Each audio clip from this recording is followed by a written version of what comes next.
Aquascaping TV. Witam serdecznie w kolejnym odcinku.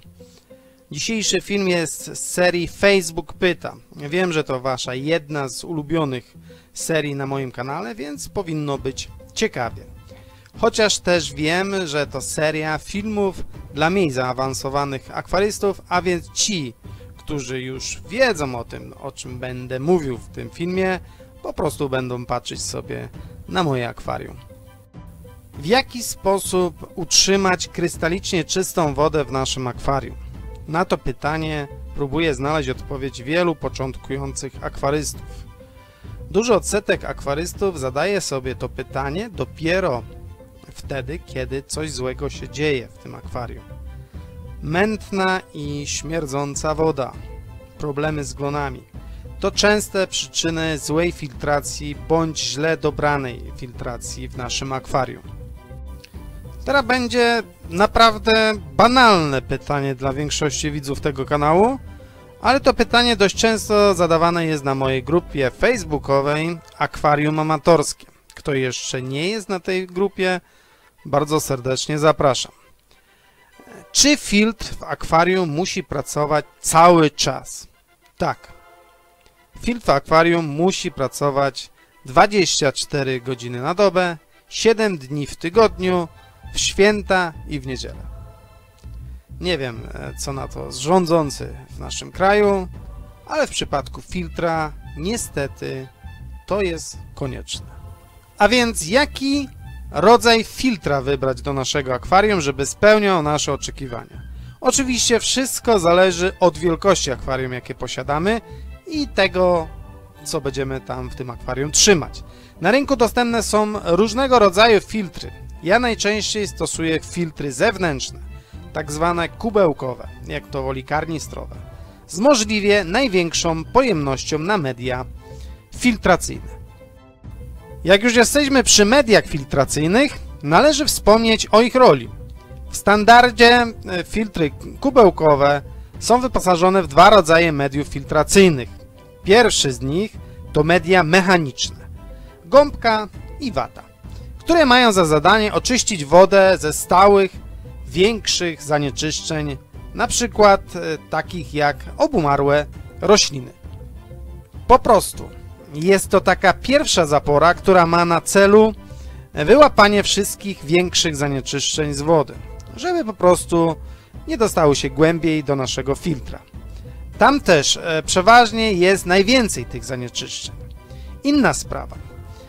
Łatwiej wtedy się ten filtr czyści, bo już na pierwszej zaporze są wszystkie większe zanieczyszczenia, jakie lądują w filtrze. Przyznam się wam, że bardzo często i gęsto czyszczę filtr właśnie tylko takim sposobem, że po prostu czyszczę pierwsze gąbki, reszty wcale nie ruszam. To taka pierwsza bariera naszej oczyszczalni. No chyba że mamy zamontowany prefiltr na rurze wlotowej, to wtedy jeszcze mniej zanieczyszczeń trafia do naszego filtra. Swoją drogą rozwiązanie z prefiltrem uważam za bardzo dobre, ale też ma to swoje minusy, bo niekiedy jak chcemy właśnie wyczyścić ten prefiltr, to część zanieczyszczeń, które się zbiorą właśnie na tym prefiltrze, ląduje z powrotem w akwarium. Kto prefiltry używa, to wie po prostu, o czym mówię. Ale z innej mańki jest mniej krewetek w filtrze. Drugim typem mediów filtracyjnych są media biologiczne. Ta filtracja ma za zadanie rozkładać materię organiczną w wodzie przy pomocy różnych mikroorganizmów zamieszkujących wkłady filtracyjne. Muszę tu podkreślić z całą mocą bardzo dużą rolę tych mediów filtracyjnych w naszym akwarium. To tak naprawdę te media biologiczne i bakterie w nich zamieszkujące sprawiają, że nasza woda w akwarium jest krystalicznie czysta. Wielu akwarystów o tym zapomina.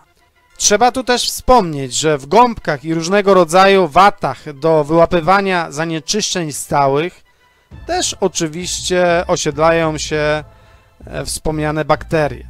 I taka gąbka bądź inny materiał filtracyjny do oczyszczania mechanicznego, również spełnia rolę filtracji biologicznej. W sklepach też się spotyka media chemiczne specjalnego użytku, które absorbują azotany czy fosforany, bądź inne związki chemiczne z naszego akwarium. Ale w standardzie najczęściej spotykane są te dwa rodzaje mediów filtracyjnych, czyli media biologiczne i mechaniczne. Wkłady filtracyjne specjalnego użytku najczęściej stosujemy, kiedy mamy problemy z dużymi stężeniami wspomnianych azotanów i fosforanów. Stosuje się też wkłady z filtrów z torfem, który ma za zadanie obniżyć KH i GH wody. Po drugie, niektóre gatunki ryb bardzo lubią dodatek torfu w wodzie. Pewnie znalazłoby się jeszcze kilka rodzajów filtracji specjalnego przeznaczenia do akwariów. Każdy akwarysta ma swoje patenty, ale jak wcześniej mówiłem, filtracja biologiczna i mechaniczna to taka podstawowa. Jak duży filtr dobrać do naszego akwarium? Producenci filtrów na pudełkach piszą orientacyjną wydajność danego modelu filtra. Po prostu filtr jest rekomendowany do litrażu akwarium. Trzeba tu wspomnieć, że badania przeprowadzane nad wydajnością filtrów są przeważnie w większości przypadków na filtrach czystych, niezabrudzonych. Nie wiem, czy producenci to robią specjalnie, czy po prostu tak już jest, ale w trakcie użytkowania filtr przetyka się i traci swoją moc i wydajność. Kiedy filtr jest po prostu zabrudzony delikatnie, ma mniejszą po prostu przepustowość. Jak mówiłem wcześniej, no nie sądzę, żeby to robili specjalnie, po prostu tak już jest.